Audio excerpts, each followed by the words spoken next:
It's like every time you look up, California's dealing with another wildfire. It's true. And unfortunately, a pretty common occurrence this time of year. Yeah, and that's exactly what we're diving into today, the fire that broke out just yesterday in the Oakland Hills. We've been combing through a ton of information, the City of Oakland's official website, some pretty intense eyewitness accounts from news sources, even some on-the-ground video footage. Oh, wow. Yeah, those visuals can be really powerful. They are, and they really give you a sense of just how quickly things escalated with this one. And unfortunately, those living in the Oakland Hills, they're no strangers to that feeling of, here we go again, especially during wildfire season. Right, it's almost become an annual tradition, which is just... It's unsettling, to say the least. Exactly. So, before we get into the specifics of this particular fire, can you remind us why the Oakland Hills are so vulnerable to these types of disasters? I mean, every year, it seems like the same areas are at risk. It really comes down to a few factors. First off, you've got the terrain itself, those steep hillsides covered in dense vegetation. It's like a tinderbox waiting to ignite, especially during those hot, dry months we get here in California. And then you add in the wind. Exactly. Those Diablo winds, they're notorious for whipping through those canyons, and they can turn a small, manageable fire into a raging inferno in no time. Yeah, and it looks like those winds played a major role in this latest fire, too. Officially, it's being called the Keller fire. And our sources say it started near Mountain Boulevard on the afternoon of October 18th. Everything seemed to happen so fast, it went from a second alarm to a third alarm in what felt like minutes. That's often how it goes with these wildfires. It's incredible how quickly they can explode in size, especially under the right conditions. Right, and in this case, you've got dry vegetation, low humidity.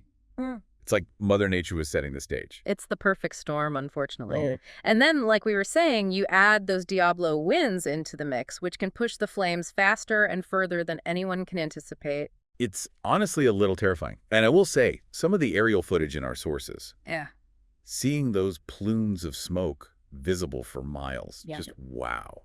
It's a stark reminder of how powerful and unpredictable these fires can be. And it's not just about the flames themselves, it's that immediate threat to homes. Right, because this isn't just some remote wilderness area we're talking about. You've got homes nestled right up against those hillsides. Exactly. And tragically, it seems like at least 2 homes sustained damage during the Keller fire. Yeah, and that's where the story goes from another fire to a stark reminder of the human cost of these disasters. Our team found this really harrowing account from a resident named Delane Sims. Her husband was actually inside their house when... well, a brush fire jumped the line, I guess, and caused one of their windows to explode from the heat. Oh my gosh, that's terrifying. He managed to get out safely, thankfully, but whoa. Can you imagine? I can't even imagine. It just breaks my heart thinking about those families who are now dealing with the aftermath of this.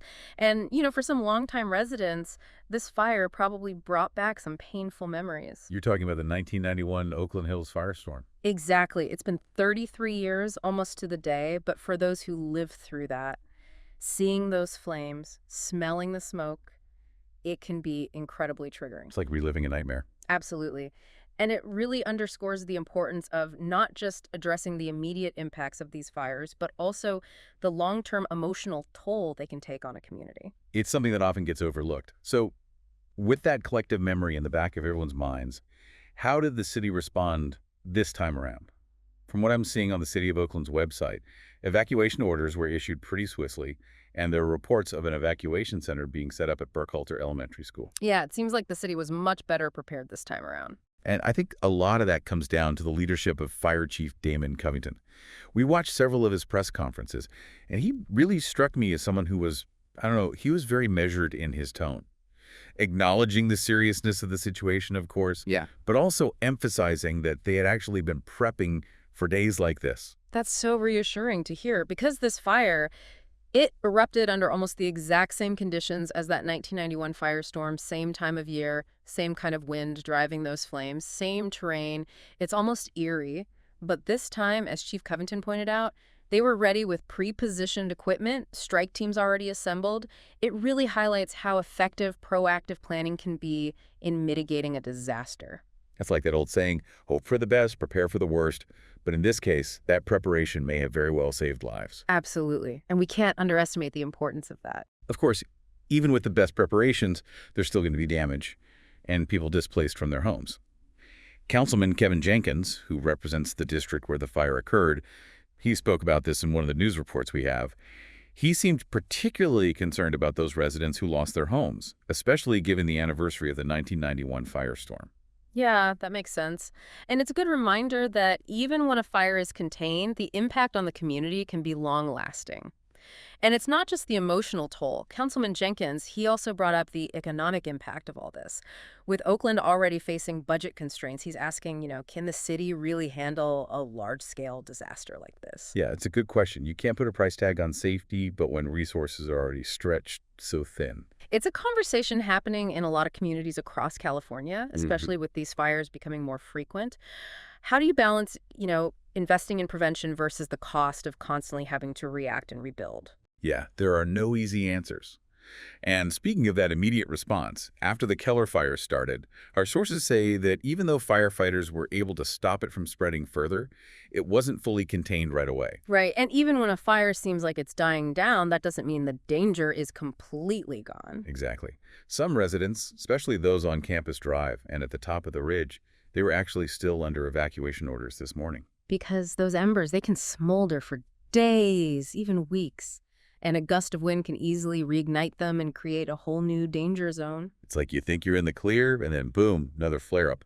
So how crucial is it for people to actually listen to those evacuation orders, even if it's a pain to leave your home? Honestly, it can be the difference between life or death. It's completely understandable to want to stay and protect your property.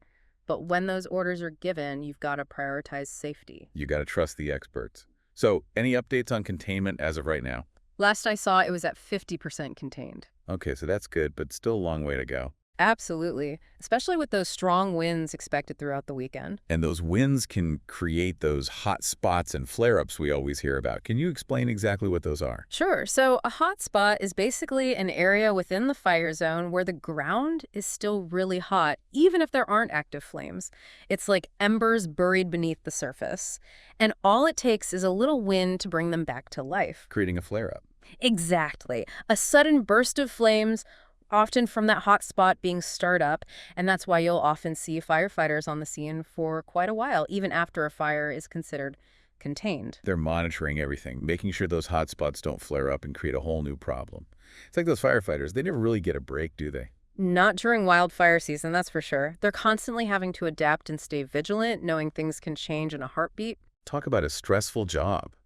Their dedication is incredible. Really makes you think, what can we be doing as regular people to help prevent these fires in the first place? Because it just seems like it's happening more and more often. It's a question we should all be asking ourselves. And the truth is, there are things we can do, both individually and as a community.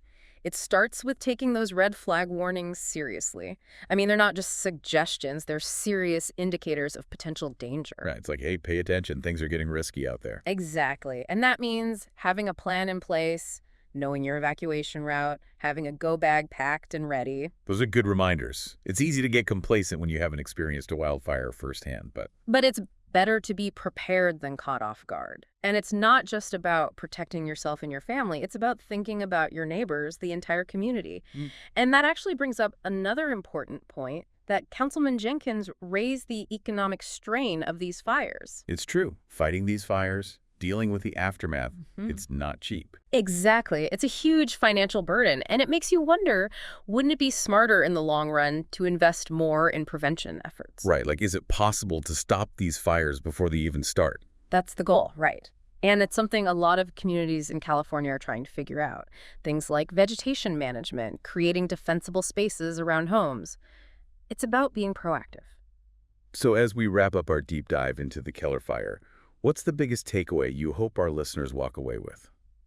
Well, as destructive as this fire was, it could have been so much worse. And while that says a lot about the hard work of our firefighters, the city's preparedness, it also highlights a scary truth. This is likely a sign of things to come. Climate change is making these types of fires more frequent, more intense. We can't ignore that. It's true. It's easy to feel kind of powerless when you think about something as big and complex as climate change, but But we can't give up. We all have a role to play here. It starts with looking at our own habits. How can we conserve water, reduce our carbon footprint? And then it's about making our voices heard, demanding action from our leaders, pushing for policies that actually prioritize climate resilience and wildfire prevention. because it's not just about putting out fires, it's about preventing them in the first place. Well said. And on that note, we want to thank you for joining us for this deep dive into the Keller fire. We hope you learned a few things. And most importantly, stay safe out there. Wildfire season is far from over. Couldn't have said it better myself. Until next time, stay curious and stay safe.